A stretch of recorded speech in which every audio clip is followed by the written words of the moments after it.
فرق بردار اسماعیل. سرمایه‌هایی که از اون جمله دخترک که خواهر شکرجان ایرا شکرجان حکیموف 23,000 دلار شب گیم گرفتم. اینا که برای رحمانوف یک جنایتکار حساب میخوان یا را گرفتن با گفتی خودش. وقتی که میلاد میگه سرزمین میگه چه پیشوای میلاد میگیره در کجای برای با خاطر میلاد فخر میکنه و نمیدونم گویا که این نباشه اگر این میلاد خورس ذلیل میشوه از بودجه کشور 2% بودجه کشور گویا که مردم اجازه داده باشه در شوت رحمانوف میره و هر کاری که بخواه میکنه و نواکی همین چیز نشر شده بود یک ماه دو ماه پیش اگر در رسانه ها دیده باشید. نه این تقریبا یک 5-7 سال پیش این قانون قبول شده بود که از بودجه کشور هر سال 2% بودجه کشور به فوند پیشوای ملت میروه، اما کسی حق نداره که پرسه که کجا میروه این. بله نگاه کنید اگر این پیشوای ملت باشه و دیلش به همه ملت بسوزه 50 میلیارد سومونی در بودجه کشور جمع میشود 2%ش 2 میلیارد سومونی میشود 200 میلیون دلار میشود. ببینید در 200 میلیون دلار اگر این همین در سری همین ملتی که میگه ما پیشوای هم ملتم بزنه 20,000 آدم صاحب خانه میشود. هر آدمی را 10,000 دلار ده اگر ما در زمین بگیریم خانه کنیم 20,000 آدم صاحب خانه میشود. اگر اوها 4 کس 5 کس عبارت باشن 100,000 آدم سرپناه میآوند. اگر یک دزدی رحمانوف دزدی قانونی اگر ما با غیر قانون ایرا حساب و حسد کنیم برادر سلمان نگاه کن همین سمالیاتی که زپراف کم میکنه یک دولت به یک دولت دیگه میپره میره ای 100,000 سرشیده تا 150 تا 300,000 دلار تو امریکا و پره 300,000 دلار از خود میشه در سوزشواری سمالیات همون نمیدونم در سمالیات چیزی که صرف میشه هیچ کارش معلوم نیست برای ملت فقط برای یک تماشا برای نمیدونم یک سلفی گرفتن امریکا میره ژاپن میره ویتنام میره دبی میره اروپا میره هیچ فایده ای نمیره. اگر همین پروازایی که میکنه همین پروازا را در سر همین ملت بزنه همون 36% کمبیزاتی که در کشور باور کن از بین میره و با همین آدم در همین پیشواش میگن نمیدونم اساسگذار شاید که همون مردم کمبغل خیز همین را بگه که در حقیقت همین پیشوای اساسگذاره خانه ها را میروند اول اجازه میتن میسازن بعد میروند چپا میکنن در روی همون کودک سنگ بارها ما دیدیم این اورورا این کجای پیشوای ملت کجای اساسگذاری صلح وحدت این یک دشمنه یک زورا باید ما نوبرات ملت بفهمیم. هر یک دانشمندی که میگوید با مثل عبدالله راهنما چندین نفرایی که میگویند رحمانوف تعریف و توصیف میکنن باید ما مردم این گپا نوبرات چه بفهمیم دشمنی بدونیم فهمیم که آدم امروز میگه که دشمنه. یک تعریفی همین عبدالله راهنما را من گوش کردم میگه که از وقتی میگه به سر قدرت اومد 160,000 آدم میگه از زندان آزاد کرد. او را کی زندان کرد دسته که آزاد کرد؟ اگر او آدمو گناهگار بودن برای چی آزادشون کردیم؟ در دو حالت جنایت های در دو حالت 160,000 زندان کردن کی او را زندان کرد و چی جرم بود و برای چی او آزاد شدن. ببینید که یک گپی که هر دو طرف پهلوش فکر کنیم باور که برای رحمانوف یک فاجعه است نه که به شرطی که کلا داشته باشه و ناموس عقل نمیدونید دیگه این آدم چیش بگویی داری همین کجای اگر در کجای نمی کدام نهادی اگر پرونده ای را باز کنید این گناهگار یافتید یگان جا تعریف توصیف نداره.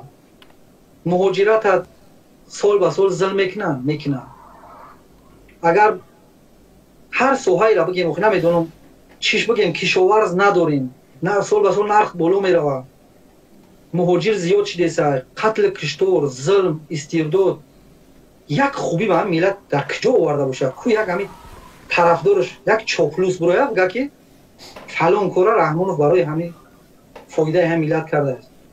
یگان نمیدونم اگر برادر سلمان خطون بدونین یگان رسونه من ندیدم همین قدر میکنم که خوبی همین آدم بیام که نخوام که همین دویم بعدی و سر هم ملت آورده باشه. یک جو باید یک خوبی هم خدا باشه میگم شاید. نه ببین رحمانوف برای یک دایره واقعا خوبی کردگی است. ما باید برای یک گروه یک دایره خوبی کردگی است که شاید پدر و مادرش همون خوبی کردگی نیست. یک گروه امروز در تاجیکستان بهترین زندگی را دارند، بهترین شرایط اقتصادی را دارند، در دل خاک کشور دنیا میتونن خانه بگیرن، همین روز میتونه پرواز بکنه کانادا بره، میتونه هلند بره، میتونه نمیدونم اتلانتیک انتارکتیدا نمیدونم قاره اقیانوس آرام میتونه بره. همین شرایط داره. یعنی رحمانوف برای یک طبقه واقعا کامفورت زندگی ساختگی است، اما برای یک طبقه است. بدبختی این همین است که رحمانوف یا که ملتگرا است یا اینکه ملت تاجیک شوم میبینه یا که نمیدونم چی مریضی داره که فقط برای گرد و اطراف خودش، برای همون نزدیکا و برای افراد خودش، کسایی که صادقن به رحمانوف، برای همونا بهترین خوبی کرده که پدرشون کرده نیست. بله 100% این یک حصه یک فایز از 10 میلیون را عبارت نمیشود. همون یک فایز 100,000 آدم حساب میشود. 10,000 آدم شاید همی به همین چیز دسترسی داشته باشه. همه نه، اگر ما 5 فایز 6 فایز بگیم که خیلی آدمای صاحب جای و کار و مذهب کرده باشه میپرن هر کی جایی که روان. ما برای همین یک مقایسه با کشورهای همسایه میکنیم، نه با اروپا نه با امریکا که میگن ولی امریکا و اروپا میلیون ها سال ما پیشن. چون چی میگن؟ کشور قرقیزستان برای در سرحد مشکلات شده بود، جنگ شده بود بین دو کشور، پرواز کرد و سازمان ملل رفت.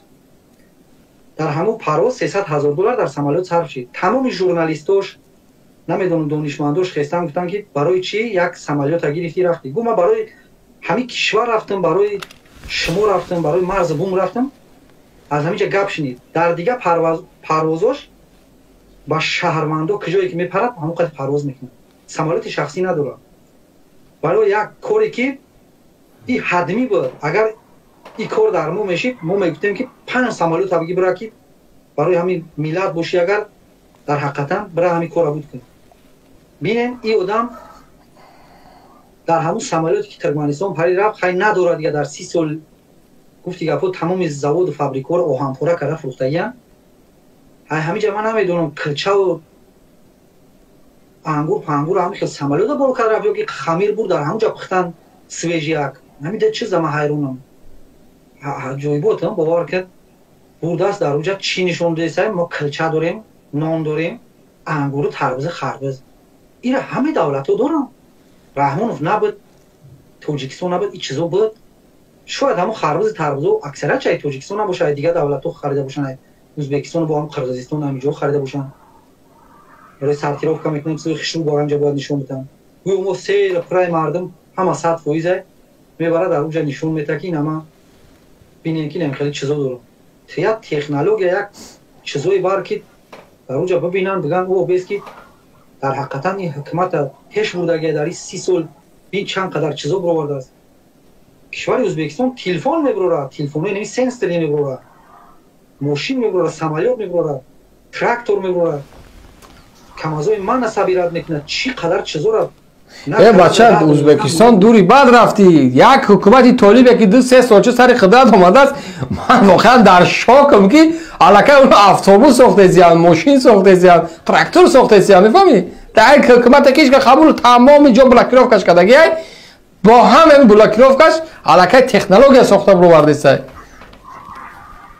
86 دولت دنیا قضیه داده گرفت داره سخی که آهن میبره و با همون تجهیزاتایی که زکات میکنن در دیگه دولت ها 20,000 آدم کار میکنن. فکر که در خود افغانستان و دریایی که وزید کندگیان دریای از دریای امور با افغانستان بودگیان 280 کیلومتر قریب که 1 میلیارد دلار داد از خود بودجه کشور یگان سومی قرض خارجی نه میتونه که در تا 2030 را صادرات گندم کنه. فکر کنین یک کشوری که جنگ زده ای که طالبش میگن که این دشمن ما بود نمیدونم چه چیزی را بیاره به همون رفتش میدادن. شما اقلا چه نیام بکنین مردمش فرق داره. بله هر ای توجیکستان میخره، ای ازبکستان میخریده، ای قرغیز میخریده است، از خیتوی میگیره، سونشنی با اتریو میسوزه، زواد شدوره، پیشروی میکنه برای ملتش. که ما اگر هرچند فکر که در کوه جنگ هم کرده باشن، اومدن برای ملتشون نمیدونم کده سنوخی توجیه را در این 3 سالی که کردن، 30 سال در رحمانوف همین کار کرده نیست. کوی نبیارن کوی یک زوادی که رحمانوف یک تکنیکا برآورده است، اکی زواد اتوبوسی که سبیرت میشه و اکیم که جز ابچاس می سبیرت ایراد حساب نکنیم، حساب نمیخوره. یکتر زواد اتوبوس دسته در همین پیش 63 میکره. این قدر چیزی نیست. وقتی که کشور خودش ای سواد علمی خودش میبره، انا را حساب میکنم. من همین چیزا را گواه حساب میکنم، باور کنم میگم که در حقیقت همین مردم ما دیگه در فکری همین زندگی خودش به دسته نمیدونه که همین راهبرا چیکار میکنن برای همین ملت، چقدر مبلغ‌های کلان بودجه برده میشه. بعد یک چیز دیگه برادر سلمان میگن که 46% کشور چرخه حکومت همین مهاجرا میگردونن. من حیران میشم که 56% دیگه ای کجای همین کشور میورده باشن؟ قرضای خارجی. این گپ کلا دروغه. 85% حکومت مهاجرا میچرخونن. من یک فکت دلیل میارم. مهاجر در خود همین تاجیکستان رنگ کوارتیران شدگیه، در دیگه جا کار میکنه، در اینجا کوارتیر میشنه. نالوگی زمین شه پول مهاجرت میته، برق شه پول مهاجرت میته، هر یک نالوگی که در کشور هسته پول مهاجرت های همین پول نالوگ جمع میشود. گویا که 56% انا چی بدسته، 54% از مبلغ های کشور بدسته، 46% ای مهاجران. نه این 100% هم اگر بگیم ما را همین مهاجرا نگاه میکنن، برای که تخصمات قریب 1 میلیون تکنیکا در تاجیکستان از تکنیکای سبوگراو تا کلان. سبوگراو هیچی نباشه، از 3600 تا 4000 سوم در سالش اون تخصمات رو اوتیلیزات